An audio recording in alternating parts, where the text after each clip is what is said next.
L'amour impossible. Un amour suspendu entre rêve et réalité. Cette flamme qui te réchauffe et te consume à la fois. Il n'y a pas de plus grande douleur que d'aimer quelqu'un qui ne peut être à nous.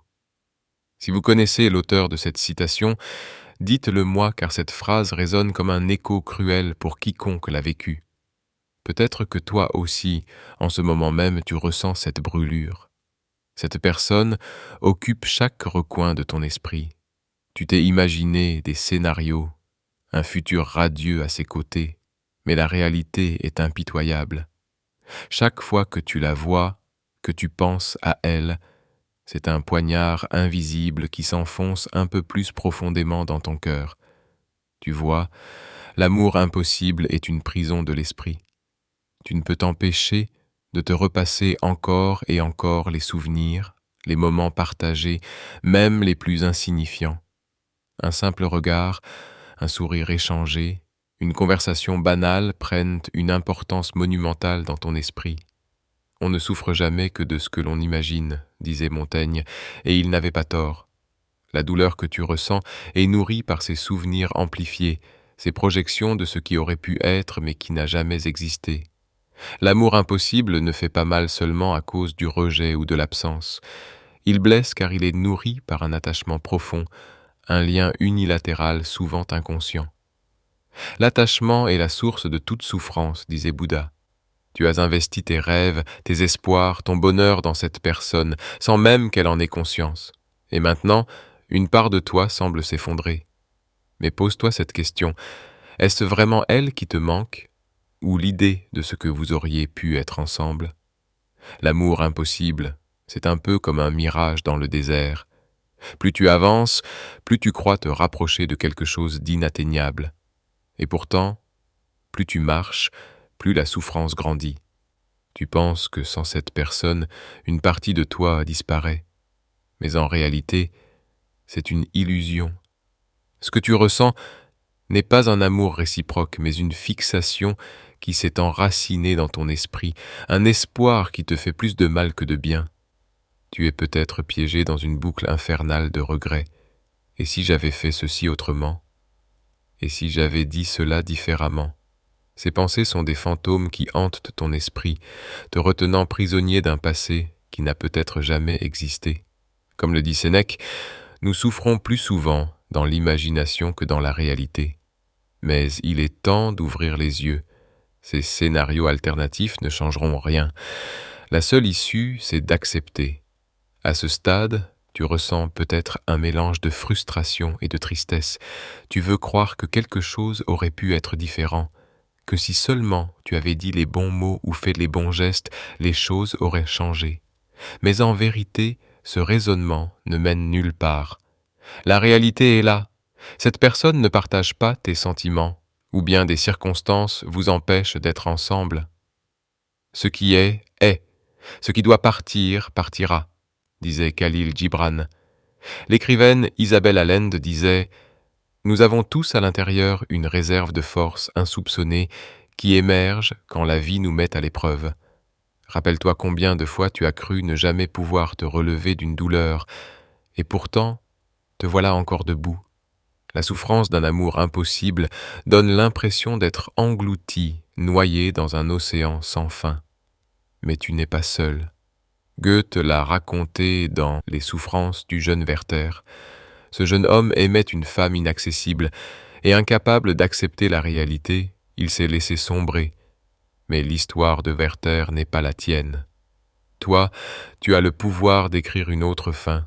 Ce que tu ressens maintenant n'est qu'un chapitre de ton histoire. Un chapitre douloureux, certes, mais pas la fin du livre. Chaque jour qui passe est une nouvelle page à écrire. Peut-être que pour l'instant, la douleur est trop forte pour imaginer un avenir sans elle. Mais souviens-toi, la vie continue. Les blessures guérissent avec le temps, même si elles laissent des cicatrices, disait Victor Hugo. Nous avons exploré la douleur d'un amour impossible, cette souffrance qui semble ne jamais vouloir s'estomper. Maintenant, une question se pose. Comment en sortir? Comment se libérer d'un amour qui ne nous appartient pas? La première étape, c'est l'acceptation. Accepter que cette histoire ne pourra jamais être ce que tu espérais, accepter que certaines choses échappent à ton contrôle.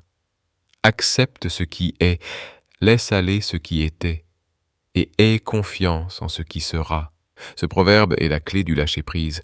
Tant que tu restes prisonnier de tes regrets et de tes illusions, tu refuses inconsciemment de tourner la page. Mais l'amour ne doit pas être une chaîne. Il est censé élever, pas emprisonner. Accepter ne signifie pas oublier immédiatement, ni nier ce que tu ressens, mais simplement reconnaître la réalité telle qu'elle est.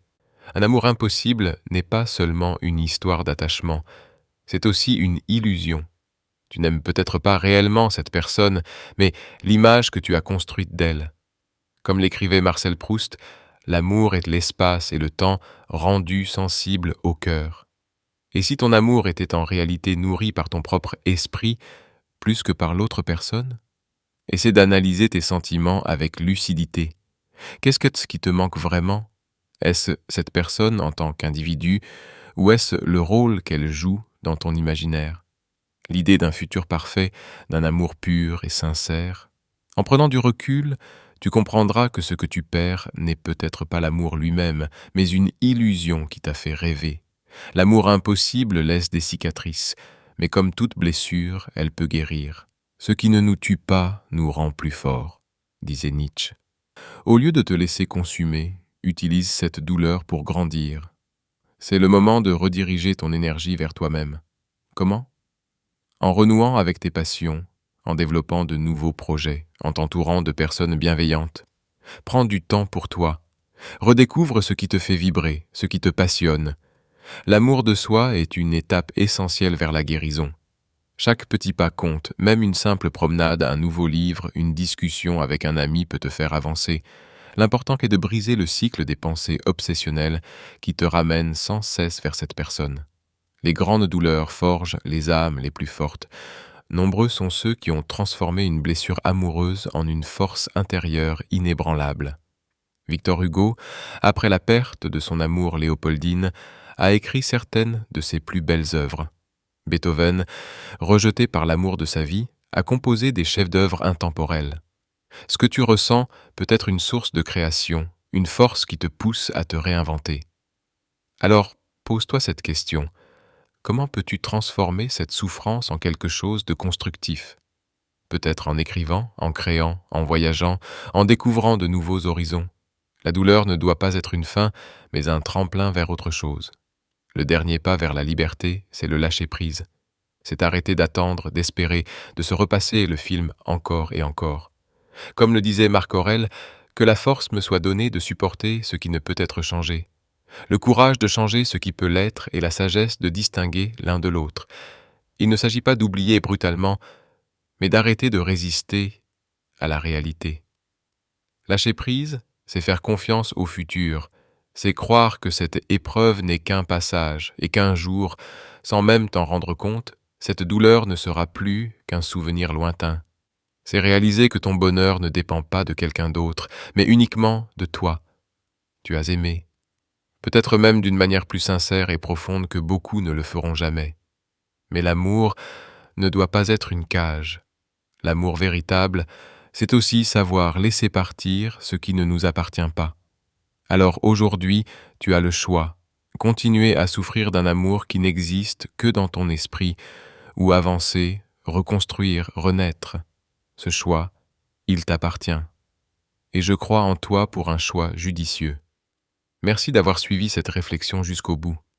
Dis-moi en commentaire si tu es prêt à avancer, à lâcher prise. N'oublie pas de t'abonner et d'explorer la chaîne pour découvrir d'autres vidéos qui, je le sais, résonneront en toi. À bientôt.